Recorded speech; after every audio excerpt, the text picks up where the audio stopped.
What's good, everyone? Hope y'all doing alright. This week's video is on the biggest crash outs in boxing. With that being said, let's start the video. So everyone knows the story of Tyson versus Holyfield. You know, it's funny, Mike was having his best friend again. He did it again.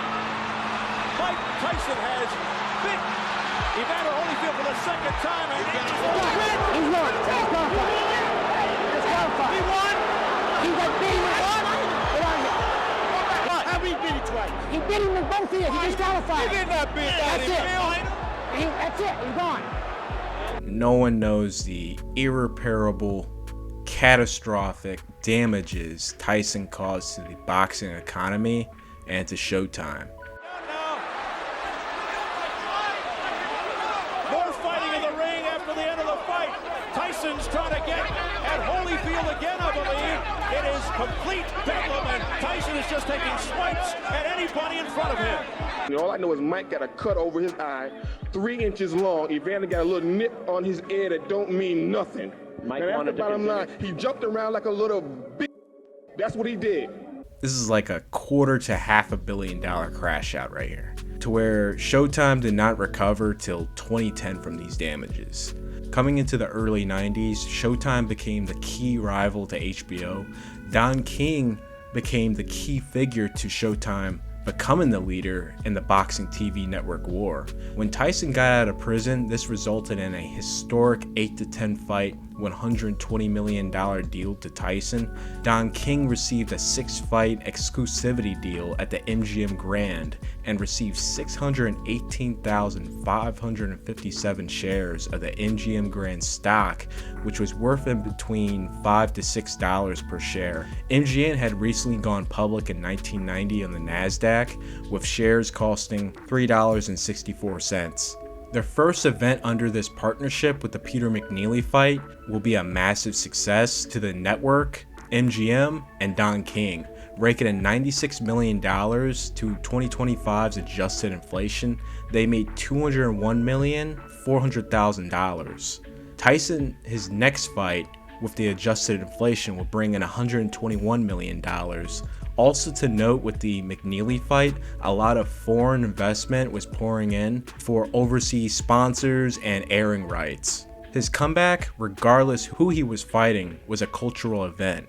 Tyson's final fight prior to Holyfield will rake in $128 million. With the first Holyfield fight, despite Tyson losing, it would rake in $190 million.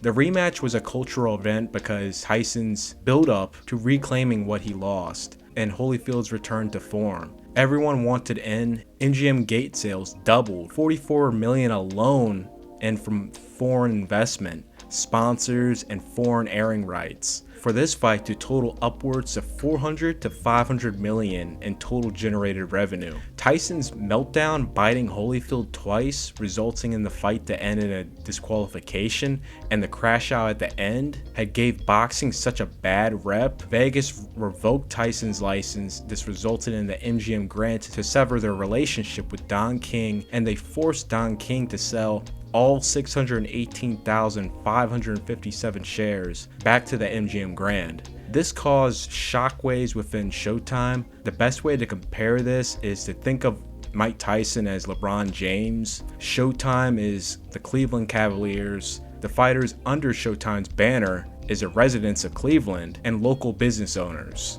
HBO, good but not great at the time, was the Cincinnati Bengals during their decent years. And boxing as a whole in America is the state of Ohio. Showtime revolved around the monopoly of the heavyweight division. Every fighter, no matter what the weight class was benefiting from this, where the Tyson economy was subsidizing Showtime to put together amazing events outside of heavyweight, resulting for everyone to go to Showtime or sign up with Don King to make it onto Showtime. Due to this crash out, an astronomical amount of money was lost. Fighters were slowly switching over to HBO as stars like Oscar De La Hoya was starting to pick up steam, and boxing media had shifted their attention to Prince Naseem Hamed and Lennox Lewis, as Tyson was now bad for business. Hamed's historic and massive HBO contract was thanks to Tyson's crash out. This was the beginning of the decline, then go into free fall after the results of Tyson versus Lewis. Even Tyson himself was on the verge of signing to HBO, if not for his loss to Danny Williams. HBO and Top Rank Bob Arum guaranteed Tyson an $80 million deal in summer 2004. Now that crazy MGM stock that Don King had, around the time Floyd Mayweather was starting to take off and the De La Hoya fight was in the crosshair, UFC was starting to blow up and have their fights at the MGM, with the biggest event to date, UFC 66 with Liddell Ortiz, as well as a whole lot of things that was going on with the MGM in the early 2000s. That stock that Don King had locked in at $5 to $6 had shot up to $93 in the final quarter of 2007.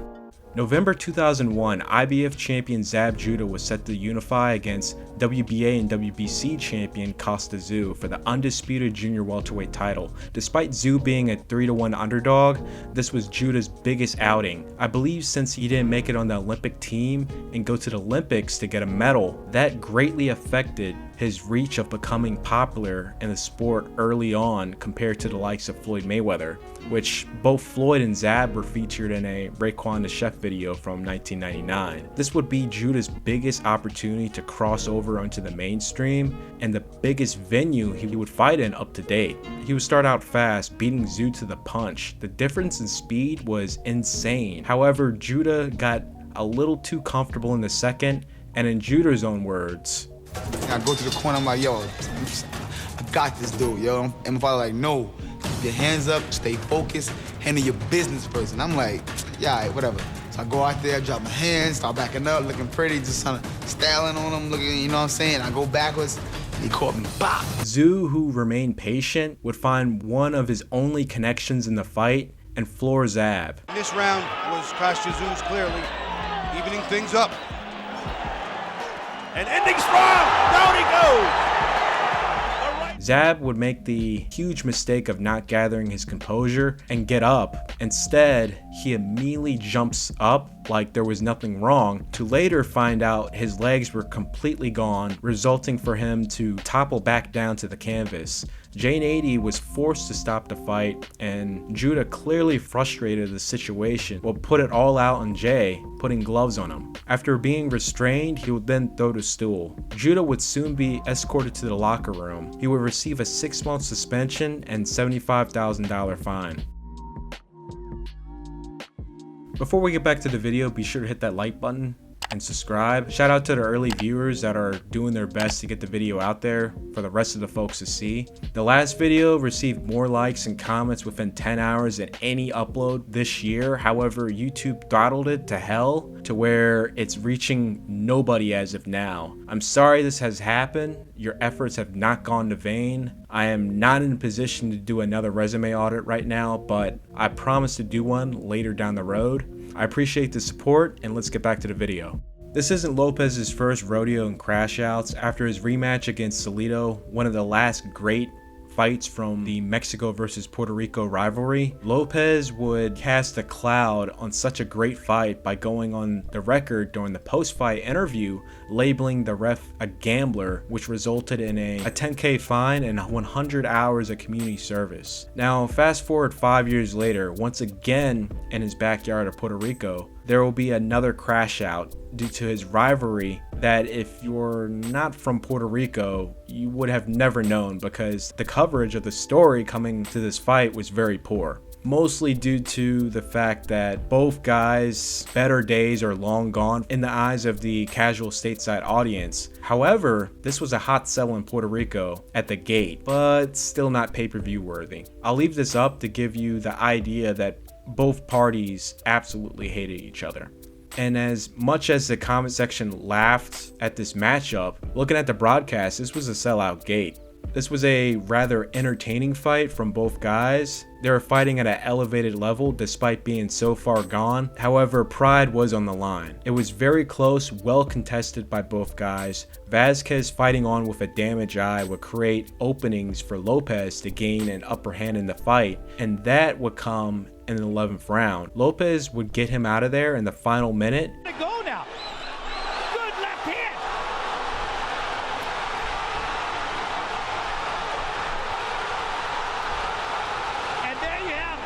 Just moments after the ref stopped the fight, I don't know if the trainer threw something at Lopez, as you can see ice and water fly from that direction, but Lopez immediately makes a beeline to the corner and begins fighting Vasquez's trainer. Both guys connecting simultaneously, buckling each other, Vasquez visibly more buckled. Lopez's trainer would come in and split them up. Order was restored just in time as the crowd was becoming restless and began chucking water bottles and whatever in the ring.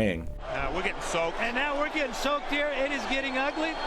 Our monitor now is totally covered now as bottles now come flying from all different angles.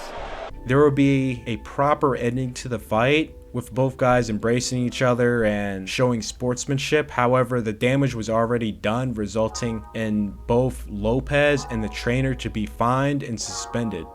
And it's really critical that they do this, because this crowd was ready to explode and get even more involved, and we don't need that. Paulie of the past decade was the pound-for-pound king of Crashouts, whether up to you to decide if it was valid or not. I said it before, and he was. And he actually had the closest scorecard, man. I'm telling you, this state never gives a fair shake to anybody coming to this state to fight hometown fighters. It never happens.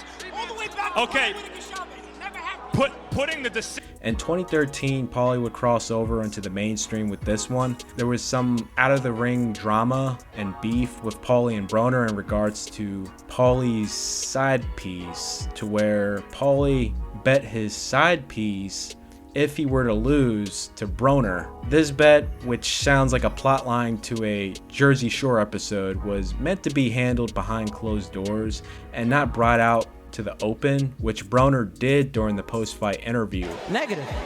I'm good. I beat Paulie. I left with his belt and his girl. Adrian, congratulations. Which tensions was already high because it was a close fight and it was in Paulie's backyard. So this just guaranteed Paulie to intervene. You can tell by the crowd's reaction and Broner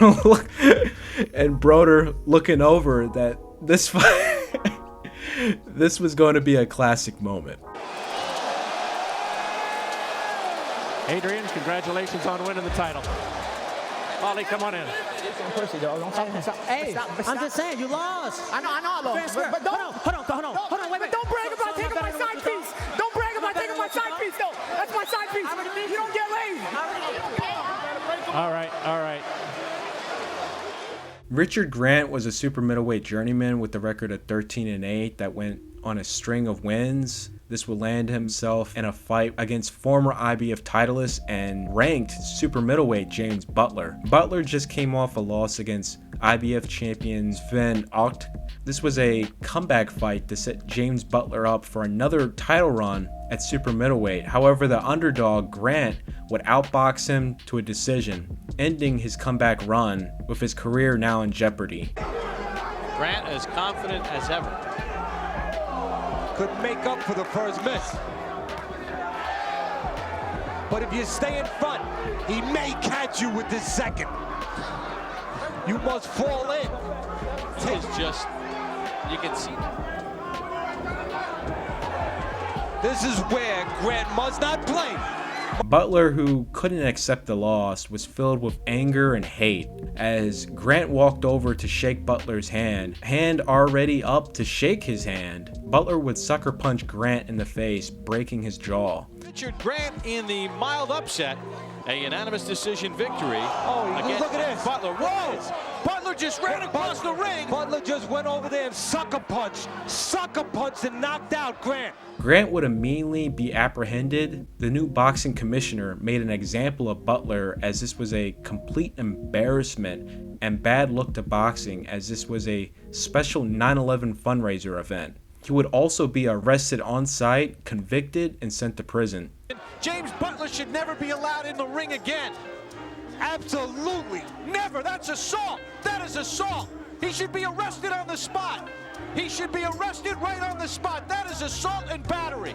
He was a coward and he couldn't get him during the fight, and he sucker punched him right there. Grant was awarded the opportunity to fight in an IBF title elimination match, which I believe that incident in the Butler fight may have affected him negatively to where he would lose by 3rd round TKO against Antoine Echoes. He will get another shot in the regional ranks against rising star Jeff Lacey for the IBF, USBA, and NABF and WBA Continental Americas title, and he will lose by unanimous decision. After this, Grant will never get this close to title contention. Butler, on the other hand, after he got out of prison, got his license back, will lose to contender Omar Shika, then get arrested for unaliving the brother of Max Kellerman, Sam Kellerman. In 2006, Butler will be sentenced to 29 years and 4 months in prison.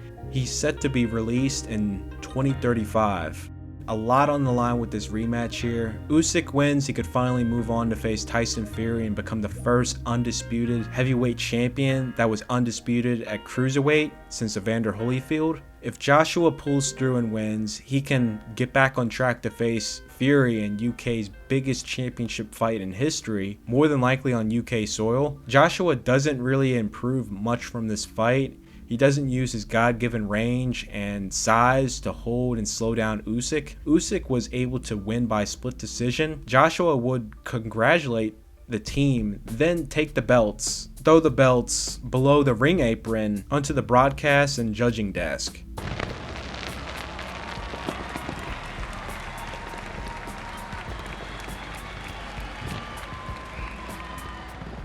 Usyk's reaction is just priceless. He doesn't know what to feel at this moment. Joshua's team restrains him, then they exit out of the ring. Then Joshua comes back for a second. It looks like he was re-congratulating Usyk and apologizing as Usyk compliments him. Joshua follows up to argue with him on the grounds that he didn't beat him.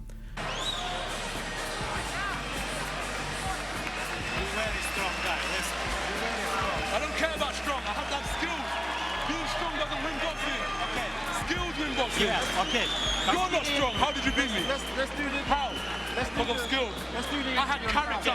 Okay. And determination. Listen. Then to take Usyk's nation's flag, grab the mic, and we would get 2 minutes of, well. If you knew my story, you would understand the passion. I ain't no amateur boxer from 5 years old. That was an elite prospect from a youth, bro. I was going to jail.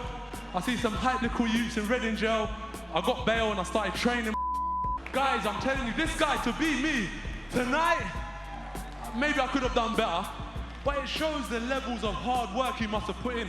So please give him a round of applause as our heavyweight champion of the world. It's really good that Usyk and his team did not escalate the situation and use every method of de-escalation, because this could have went really bad. In Sun Tzu's The Art of War, it is written, never interrupt your enemy when he is making a mistake. Usyk and his team saw that and let Joshua self-destruct on his own accords. I'm a new breed of heavyweights. All them heavyweights, Mike Tyson, Sonny Liston, Jack Dempsey. Oh, yeah, you don't throw combinations like Rocky Marciano. Because I ain't 14 stone, that's why. I'm 18 stone, I'm heavy. It's hard work. This guy here is a phenomenal talent. We're going to cheer for him 3 times. Well, how many belts you got now, bro? 5. Hip, hip. Hip, hip. Hip, hip. Hip, hip. Hip, hip. And on top of that, this is the biggest Crashouts in boxing. For more Crashouts, be sure to like, share, and if you're new, subscribe to Patreon for Patreon-backed projects and early access. This project being on the tail of Floyd Mayweather versus Ricky Hatton. I'm Lopez Honcho, and I'm out.